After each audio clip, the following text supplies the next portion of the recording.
Hi friends, I want to welcome you in your own academic channel, Acharya's Academy. So from today onwards, we are starting our part second of our first chapter, science part 2, है ना? Heredity and evolution. आता हे जे chapter आहे basically मी तसंच initially तुम्हाला सांगितलं होतं की ह्या चॅप्टरचे दोन पार्ट पडतात. एक असते हेरिडिटी आणि त्याच्यामध्ये आपण मागच्या व्हिडिओजमध्ये आपण पाहिलं. आता हा जो कन्सेप्ट आहे, आता इथून हा पार्ट सेकंड आहे, तर आपण इव्होल्युशन म्हणूया. ठीक आहे. तर याच्यामध्ये आपल्याला बेसिकली काय शिकायचं आहे की जे 6 एव्हिडन्स आहेत, ज्या एव्हिडन्सच्या बेसिसवर आपण इव्होल्युशनची थेरी मांडतो, ते 6 एव्हिडन्स शिकायचे. ठीक आहे. आणि ह्या इव्होल्युशनमध्ये एक मेजर थेरी देणारे दोन सायंटिस्ट आहेत, एक आहे डार्विन आणि दुसरा एक लॅमार्क. त्यांच्या थेरीबद्दल डिस्कशन करायचं आहे, एक आणि थोडंसं इव्होल्युशन बद्दल स्टडी करायचं आहे. ठीक आहे, speciation and evolution. So let's start then. आपण चालू करूया. ठीक आहे.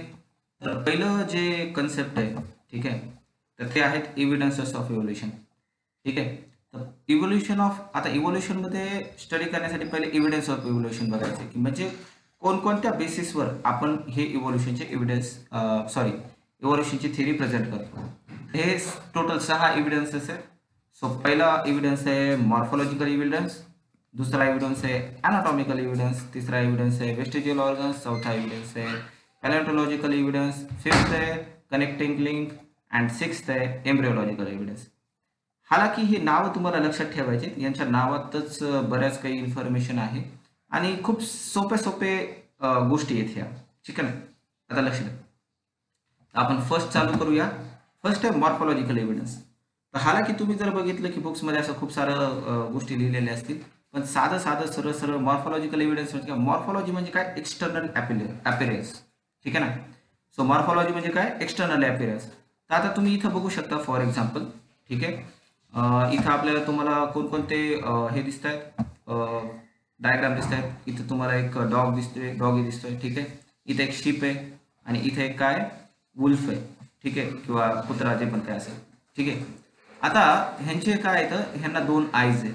ठीक आहे. यांना पण 2 आईज आहेत आणि यांना पण 2 आईज आहेत. यांना एक नोज आहे, यांना एक नोज आहे, यांना एक नोज आहे. ह्यांना 2 इयर आहेत, यांना पण 2 इयर आहेत आणि यांना पण 2 इयर आहेत. सो बेसिकली काय आहे की यांच्यामध्ये काय कन्सेप्ट आहे की ह्यांचं जर एक्सटिरियर ऑर अपीअरन्स बघितलं आपण, जर मॉर्फोलॉजी बघितली यांची, म्हणजे ह्यांचे जे बाहेरून दिसणारे जे अवयव, जसे 2 डोळे, 1 नाक, 2 कान, ह्या सगळ्यांचे सेम पोझिशनला आहे ना, म्हणजे सारखेच दिसतात, है ना. तर ह्याच्यावरून काय त्यांनी असं त्यांनी ह्याला ॲज अ एव्हिडन्स म्हणून कन्सिडर केला. ह्याला आपण मॉर्फोलॉजिकल एव्हिडन्स म्हणतो.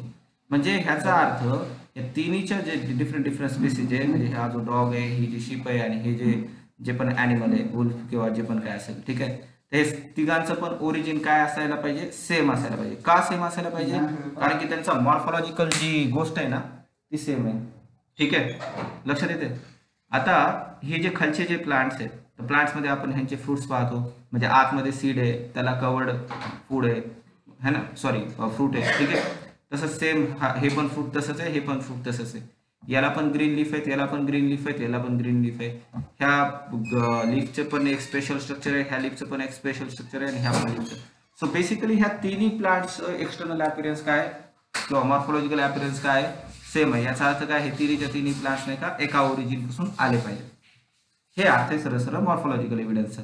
मॉर्फोलॉजिकल एव्हिडन्स म्हणजे काय की त्यांचं मॉर्फोलॉजिकल स्ट्रक्चर सेम आहे ना, एक्सटर्नल अपीअरन्स सेम आहे ना. तर याचा अर्थ ह्यांचे पूर्वज काय असायला पाहिजे? एक असायला पाहिजे.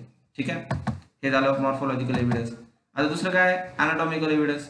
आता इथं तुम्ही काही अनाटॉमिकल फिगर बघू शकता, जसं की हे ह्युमन हँड आहे. ठीक आहे. हा दुसऱ्याच ॲनिमलचा हँड आहे, हे बॅटचा हँड आहे. ठीक आहे, जे पण काय. तर हे वेगवेगळे स्ट्रक्चर्स दिलेले आहेत, है ना. आता जर तुम्ही ह्यांची जर संरचना पाहिली, ठीक आहे, तर सायंटिस्टला काय वाटतं की ह्यांचं जर बेसिक जे स्ट्रक्चर आहे ना, तर ते बेसिक स्ट्रक्चर काय हे सेम आहे. जसं इथं 5 फिंगर्स आहेत, इथं 2 फिंगर्स आहेत ग्रॅब करायला, इथं जवळपास 5 फिंगर्स आहेत, इथं पण आहेत 4 फिंगर्स, है ना. फक्त ह्यांच्यामध्ये लेंथमध्ये काय आहे? डिफरन्सिएशन्स आहेत, है ना. म्हणजे अॅनाटॉमिकली जर आपण डिफरंट स्पेसिस बघितलं, जसं ह्युमन बघितलं, बॅट बघितलं, काऊ बघितलं किंवा आणखी कोणता ॲनिमल बघितला, तर अॅनाटॉमिकली ते काय आहे, त्यांचं जे बोनचं स्ट्रक्चर काय दिसतं? हे सिमिलर दिसतं. त्याच्यामुळे त्यांचं काय म्हटणं आहे की बाबा हे सर्वच्या सर्व जे गोष्टी आहेत, ठीक आहे ना, त्या काय आहेत, एका सेम ओरिजिन पासून आलेल्या. सो अनाटॉमिकल एव्हिडन्स म्हणजे काय, अनाटॉमिकली म्हणजे ज्यावेळेस त्याचं आपण डिसेक्शन करतो आणि बोनचं स्ट्रक्चर बघतो त्यावेळेस आपल्याला ते काय वाटतात, सेम वाटतात. थर्ड जो एव्हिडन्स आहे, ठीक आहे, थर्ड एव्हिडन्स म्हणजे काय, वेस्टिजियल ऑर्गन्स. आता वेस्टिजियल ऑर्गन्स म्हणजे काय, असे ऑर्गन्स जे आपल्या बॉडीमध्ये प्रेझेंट आहेत पण आपण त्याचा उपयोग फारसा करत नाहीये किंवा ते आपल्यासाठी युजलेस आहे. जसं की आता इथं 3 वेस्टिजियल्स ऑर्गन दाखवले. एक आहे आपलं विजडम टीथ, ठीक आहे ना, दुसरं आहे आपलं टेलबोन है ना, आणि तिसरं आहे आपलं अपेंडिक्स. आता विजडम टी आपण यूज करत नाहीत पण काही काही ॲनिमल्स त्याचा यूज करतात है ना, परंतु तरी पण ते आपल्या जवळ आहेत, ह्युमन बिंग्स जवळ आहेत. बोन टेल्स, आता बेसिकली हेचा उपयोग जे मंकीज वगैरे आहेत त्यांच्या म्हणजे जे टेल असते त्याच्यासाठी उपयोग होतो. पण ह्युमन बिंगला टेल नाही आहे तरी पण त्याच्यामध्ये टेल बोन आहे, ठीक आहे ना. किंवा अपेंडिक्स, काही काही जे म्हणजे ऑर्गॅनिझम्स असतात जसे की काऊ आहे की है ना, तर ते अपेंडिक्सचा उपयोग चांगल्या पद्धतीने करतात पण आपल्याला त्याचा उपयोग नाही, तरी पण आपल्यामध्ये अपेंडिक्स आहे. याचा अर्थ त्यांचा असं म्हणजे सायंटिस्टनं असं थॉट प्रोसेस ठेवली की ज्या वेळेस ही बॉडी ज्या पण ऑर्गॅनिझम पासून इव्हॉल्व झाली त्या ऑर्गॅनिझममध्ये हे सगळेच्या सगळे स्ट्रक्चर्स ऍक्टिव्हली पार्टिसिपेटेड होते. परंतु जसं आपलं ट्रान्सफॉर्मेशन झालं, जसं आपलं इव्हॉल्युशन झालं, तसं तसं आपण त्या ऑर्गन्सचा यूज करणं कमी केलं, ठीक आहे ना. आणि त्यामुळे ते ऑर्गन्स आपल्यामध्ये आता आहेत परंतु ते शॅडो फॉर्ममध्ये किंवा त्याचा आपण उपयोग नाही करत आहे किंवा ते दुर्लक्षित स्वरूपात आहे, ठीक आहे. हे वेस्टिज्युअल्स ऑर्गन्सून असं वाटतं की आपलं जे ओरिजिन आहे ते कोणत्या ना कोणत्या स्पेसिस पासून आलेलं असेल. आणखी एक स्ट्रॉंग एव्हिडन्स आहे त्याला काय म्हणतो आपण, पॅलेंटॉलॉजिकल एव्हिडन्स. आता एक सिंपल आहे, समजा आता इथे इथे एक ह्युमन बिईंग राहतोय, ठीक आहे ना. फॉर एक्झाम्पल आता इथे एक ह्युमन बिईंग राहतोय, ठीक आहे, on the top of this floor, ठीक आहे, या ठिकाणी, ठीक आहे. आता जर तुम्ही इथून जर त्याला जी सॉईल आहे त्याला जर डिग करत असाल, म्हणजे तुम्ही इथं समजा खड्डा खोदताय. आता तो जे जे चौथा 4 नंबरचा जे मोस्ट इम्पॉर्टंट एव्हिडन्स आहे त्याला आपण म्हणतो पॅलेंटॉलॉजिकल एव्हिडन्स, है ना. पॅलेंटॉलॉजिकल एव्हिडन्समध्ये सिंपल कन्सर्न आहे, ठीक आहे ना. फॉर एक्झाम्पल इथं एक ह्युमन बिईंग्स आहे, फॉर एक्झाम्पल ही सॉईल आहे, ठीक आहे, आणि ह्या सॉईलमध्ये काय आहे, एक मिनिट, ठीक आहे. आता ओके फाईन, ओके. सो इथे एक सॉईल आहे, इथे एक पर्सन उभा टाकलेला आहे ॲट द टॉप, ठीक आहे, आणि त्याने काय केलंय, डिग करायला सुरुवात केली. तर पहिल्या लेअरमध्ये त्याला काही नाही का काही जीवाश्म सापडतात, काही फॉसिल्स सापडतात, ठीक आहे ना. इथं त्यांनी 2 डायग्राम दिलेत, फॉर एक्झाम्पल रॅबिट आणि स्पॅरो, त्यांच्या फॉसिल्स त्यांना सापडतात, ठीक आहे. त्यानंतर आणखी त्यांनी डिग करत गेलं तर त्याला काही स्नेक्स सापडतील, त्याला काही डायनासोरचे फॉसिल्स सापडतील, ठीक आहे. आणखी डिग केलं तर त्याला काय फ्रॉग्सचे फॉसिल्स सापडतील, आणखी डिग केलं तर काय सापडेल, काही फिशेसचे त्याला सापडतील फॉसिल्स, आणखी डिग केलं तर काय स्टारफिश, स्नेल्स वगैरे वगैरे वगैरे सापडतील.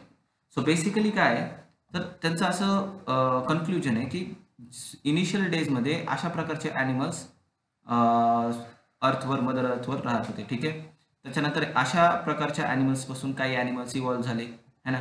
मग जे ॲनिमल्स पूर्वी होते ते काय झाले, ह्या मातीखाली दबून गेले, ठीक आहे. त्याच्यानंतर हे ॲनिमल्स आले. आता हे ॲनिमल्स पण ह्या ॲनिमल्सपासून हे ॲम्फिबियन्स डेव्हलप झाले, मग हे पण काही सॉईलच्या खाली दबून गेले. त्यानंतर हे आले, त्याच्यानंतर हे आले, त्याच्यानंतर हे कवर्ड झाले, हे कवर्ड झाले. सध्या जे पण ह्युमन बिईंग्स आहे ते पण सध्या सर्व्हाइव्ह करतात, ठीक आहे. तर हे बेसिक पॅलेंटॉलॉजिकल एव्हिडन्सचं अंडरस्टँडिंग आहे. म्हणजे जसं जसं आपण डिग करतो, जसं जसं आपण सॉईलच्या खाली जातो, है ना, तसं तसं आपल्याला काय कोणत्या प्रकारचे फॉसिल्स भेटायला जातात, more and more and more undeveloped fossils मिळायला जातात, है ना. याचा अर्थ हे सर्वच्या सर्व ॲनिमल्स जे आता आहेत ते हे सगळ्या ह्या बॉटमच्या फॉसिल्सपासून बनलेले किंवा बॉटमला जे ॲनिमल्सचे फॉसिल्स सापडले त्यांच्यापासून बनलेले, ठीक आहे. आता ह्याला अंडरस्टँड करण्यासाठी त्यांनी एक कार्बन डेटिंग टेक्नॉलॉजी दिली, ठीक आहे ना. आणि ही पॅलेंटॉलॉजीमध्ये एक म्हणजे मेजर कॉन्ट्रीब्युशन करते ही टेक्नॉलॉजी. सो बेसिकली याच्यामध्ये काय केलं जातं, ह्याच्यामध्ये म्हणजे काय केलं जातं, रेशो घेतला जातो कुणाचा, C14 आणि C12 कार्बन्सचा, ठीक आहे. आता C14 आणि C12 काय, तर C12 म्हणजे कार्बनचा ॲटम आहे ज्याचा ॲटॉमिक मास आहे 12, ठीक आहे, आणि ज्याचा ॲटॉमिक नंबर आहे 6, ठीक आहे. आणि C14 म्हणजे काय, असा कार्बनचा ॲटम ज्याचा ॲटॉमिक मास 14 आहे ना आणि ॲटॉमिक नंबर आहे 6, तर हा बेसिकली रेडिओ ॲक्टिव्ह एलिमेंट आहे, ठीक आहे ना. आता रेडिओ ॲक्टिव्ह एलिमेंट्स असल्यामुळं काय करणार, तो कंटिन्युअसली काय करत राहणार, रेडिएशन करत राहणार है ना. आणि ह्या दोघांच्या रेशोपासून एखादा जर ऑर्गॅनिझम आहे हे आपल्याला किती जुनं आहे हे लक्षात येतं. म्हणजे जर समजा ह्यांचे कोणते फॉसिल्स सापडले है ना, ते फॉसिल्स किती जुने आहेत है ना, तर हे आपल्याला कार्बन डेटिंगनं कळू शकतं, ठीक आहे. आता नेक्स्ट जो इव्हिडन्स आहे तो इव्हिडन्स आहे कनेक्टिंग लिंक्स. कनेक्टिंग लिंक्स म्हणजे काय, आता इथं काही फॉर एक्झाम्पल ॲनिमल्स आहे, जसं की इथं पहिला ॲनिमल्स आहे पेरियांथ है ना, सॉरी पेरिपॅटस, ठीक आहे. आता पेरिपॅटस म्हणजे काय, आता हे पेरिपॅटस नावाचा ऑर्गॅनिझम आहे, ठीक आहे. आता ह्याच्यामध्ये काय, ह्याचे कॅरेक्टर जे आहेत ना, तर आपल्याला शिकायचं आहे, जसं आता 10th मध्ये जे 6th चॅप्टर आहे animal husbandry, sorry animal classification, ठीक आहे.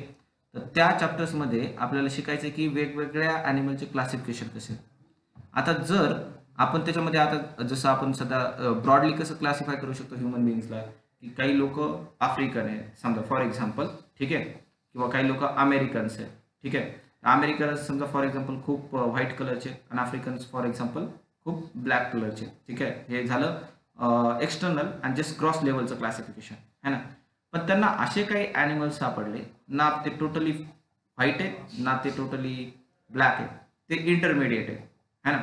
जसं आता हे तुम्हाला जस्ट फॉर एक्झाम्पल म्हणजे हे जस्ट समजण्यासाठी, ठीक आहे. आता फॉर एक्झाम्पल इथं कसं पेरिपॅटस ऑर्गॅनिझम आहे, ठीक आहे. तर ह्याचे कॅरेक्टर्स काय, characteristics like segmented body, thin cuticle है ना, and parapodia like organs are presents. Similarly these animals show tracheal respiration and open circulatory system similar to arthropods है ना.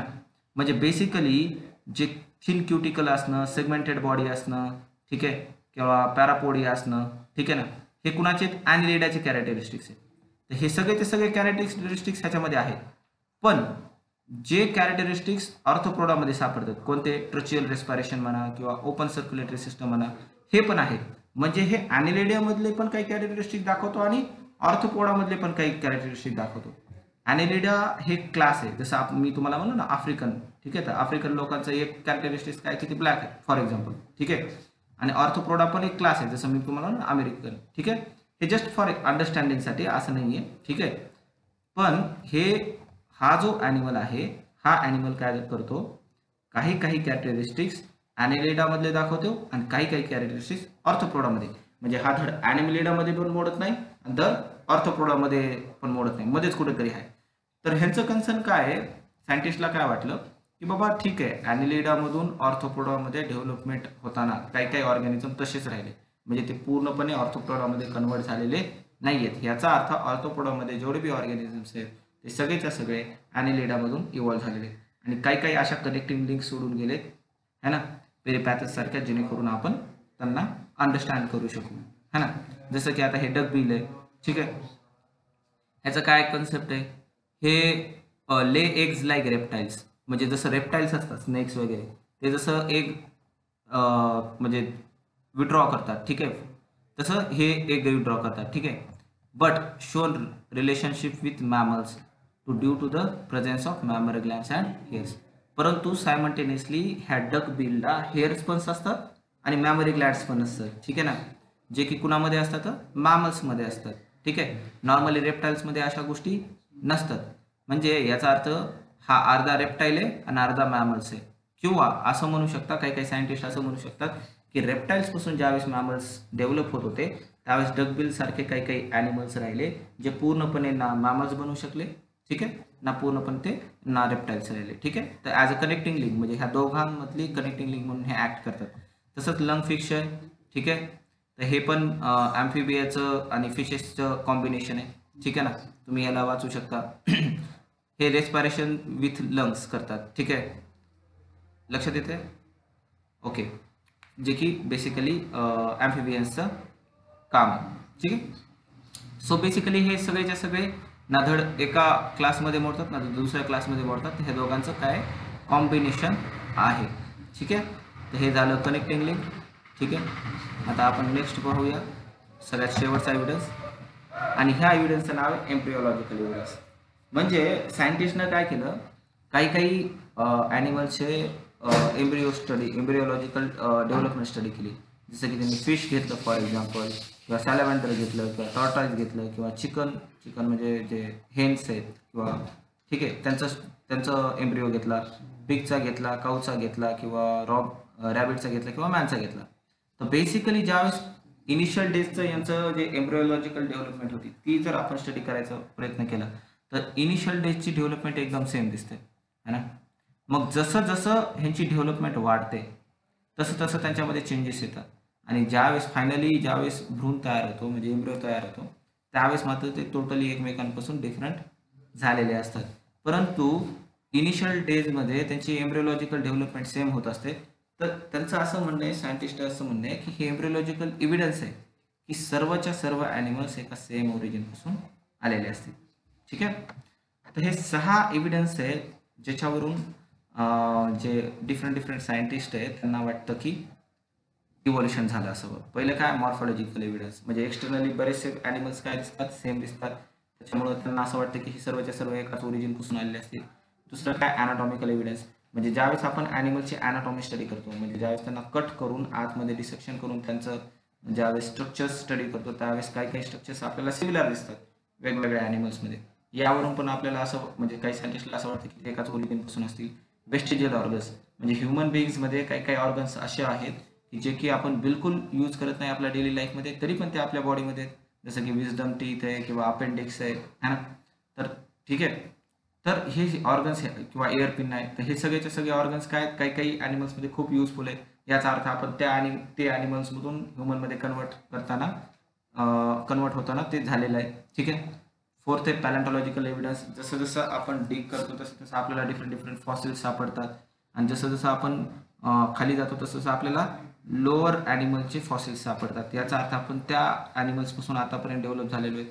नेक्स्ट आहे कनेक्टिंग लिंक्स. कनेक्टिंग लिंक्स म्हणजे काय काय असे लिव्हिंग ऑर्गॅनिझम अवेलेबल आहेत ते काय करतात, दोन्ही क्लासेसचे कॅरेक्टरिस्टिक्स दाखवतात किंवा दोन्ही फायलमचे कॅरेक्टरिस्टिक्स दाखवतात.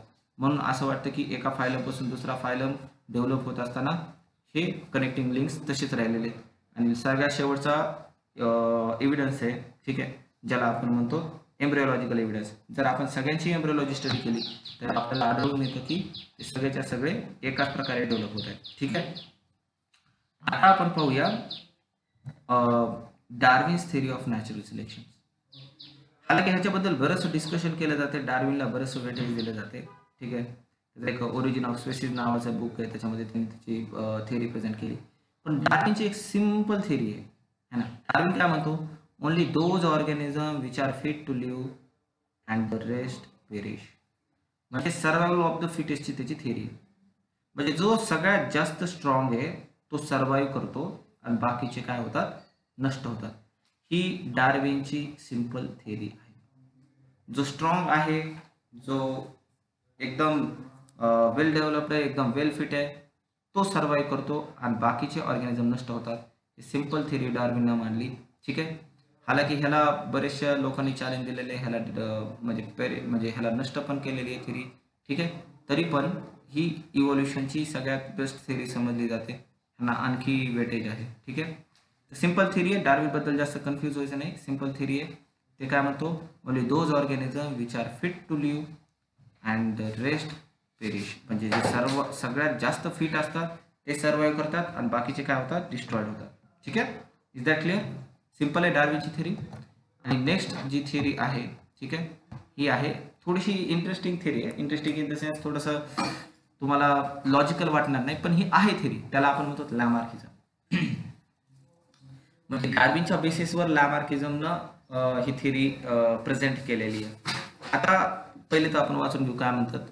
लॅमार्किझम थेरीमध्ये लॅमार्क एक सायंटिस्ट त्यांनी काय सांगितलं, morphological changes is the activities or laziness of that organisms.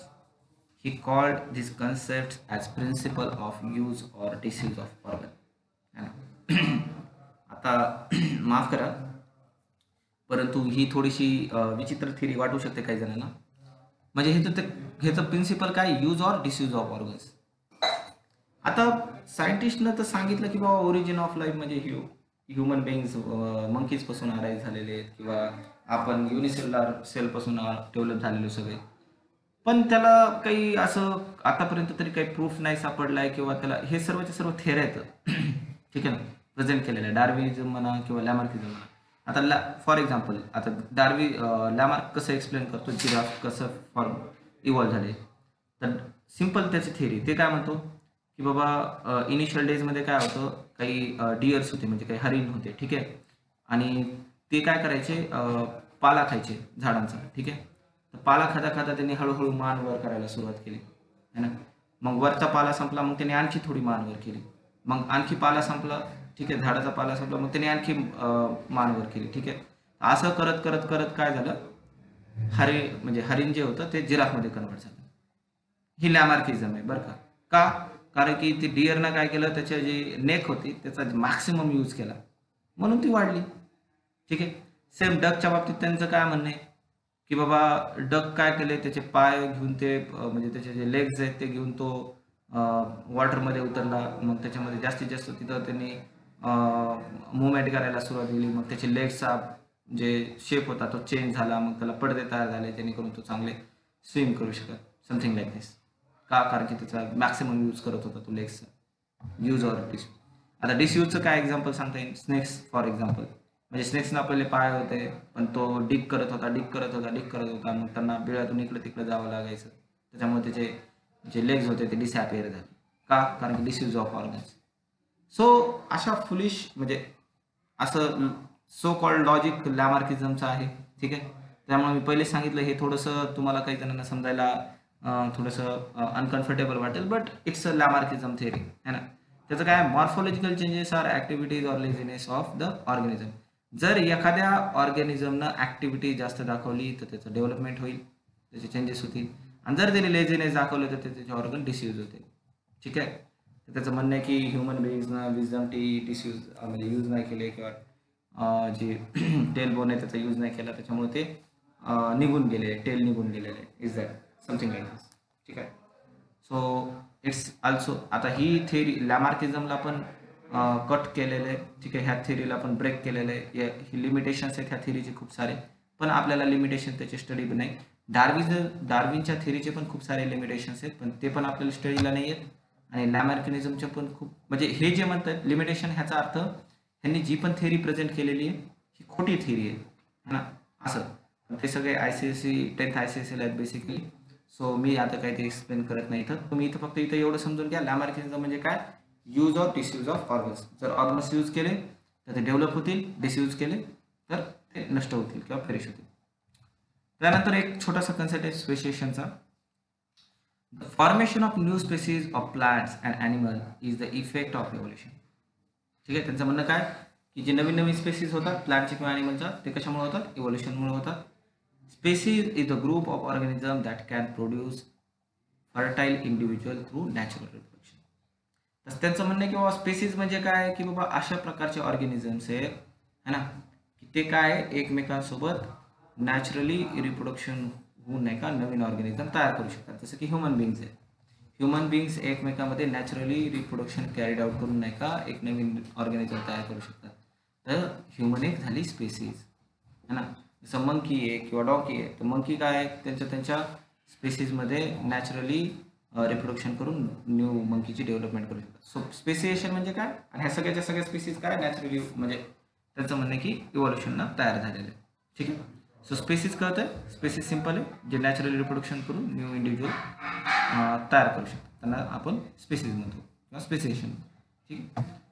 आणि लास्ट पॉईंट आहे आपला ह्युमन इव्होल्युशन. आता ह्युमन इव्होल्युशनमध्ये तुमच्या बुक्समध्ये जवळपास एक पेज फुलफिल करून दिलेले, पण मी त्याच्यामध्ये टाईम वेस्ट नाही घालणार आहे. बेसिकली त्यांचं सो कॉल्ड डिस्क्रिप्शन आहे त्याच्यामध्ये ठीक आहे. सो त्यांचं म्हणणं आहे की पहिले सगळ्याचं ओव्हरऑल सारखं आहे की ह्युमन जे डेव्हलपमेंट झाले ते मंकीजपासून आहेत. पहिले मंकी एवढ्या हजार वर्षापूर्वी एवढे होते, मग हळूहळू असे झाले, मग असे झाले, मग असे झाले, मग असे झाले. सो बेसिकली त्यांचं म्हणणं आहे की असा ह्युमन बिईंगची डेव्हलपमेंट झाली. पण याच्यामध्ये 2-3 गोष्टीच लक्षात घेण्यासाठी, जसं की first record of human like animals is with us in the form of हे ramapithecus ape from the East Africa. तर ईस्ट आफ्रिकामध्ये त्यांना पहिल्यांदा ह्युमनसारखा एक एप सापडला. त्याच्यानंतर हे Netherland man can be considered as a first example of wise man. ठीक आहे. तर ह्याला ते पहिल्यांदा म्हणजे इंटेलिजंट मॅनचं एक्झाम्पल्स कन्सिडर करतात. ठीक आहे. ओके. आणि नंतर काय द क्राऊन.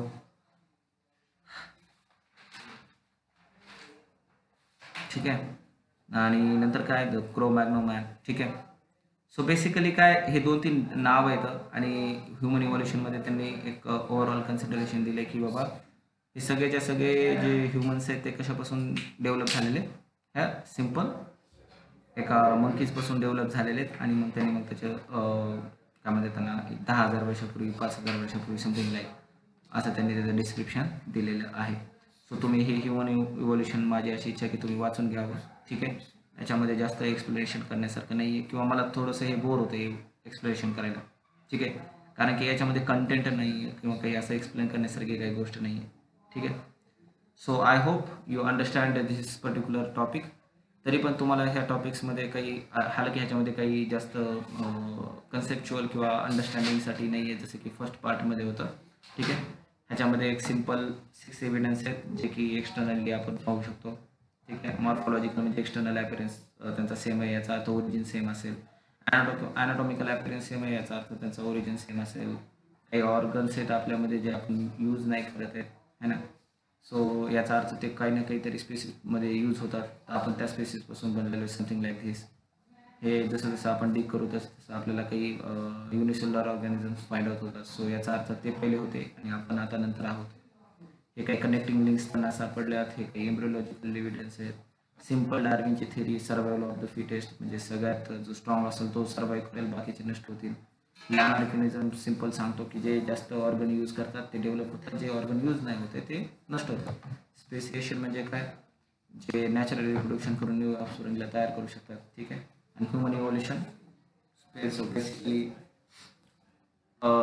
जनरल इन्फॉर्मेशन आहे त्याच्यात की काही काही वर्षापूर्वी आपण मंकीज होतो आणि आता हळूहळू डेव्हलप झाले. ठीक आहे. सो हे 2-3 नावं तुम्हाला लक्षात ठेवावं लागतील, लॅम्फेटिस आणि नेदरलँड आणि काय क्रो मॅग्नोमॅन्स. ठीक आहे. आता जे पण काय आहे. So I hope you understand this particular concept. ठीक आहे. सो लेट्स सी आणि thank you very much for your time. ठीक आहे. मी आता इथं थांबतो आणि इथं हा चॅप्टर संपला असं डिक्लेअर करतो. जर तुम्हाला ह्या चॅप्टरमध्ये काही प्रॉब्लेम असेल किंवा ह्या पार्टमध्ये काही प्रॉब्लेम असेल तर तुम्ही मला पर्सनली कॉल करू शकता. सो ठीक आहे. आणि हा चॅप्टर संपल्यानंतर ज्याला हा चॅप्टर समजला आहे तर मी अशी अपेक्षा करतो की त्यांनी पूर्णच्या पूर्ण जी एक्सरसाइज आहे या चॅप्टरची ती सॉल्व करून मला माझ्या नंबरवर सेंड करावी. ठीक आहे. So thank you very much.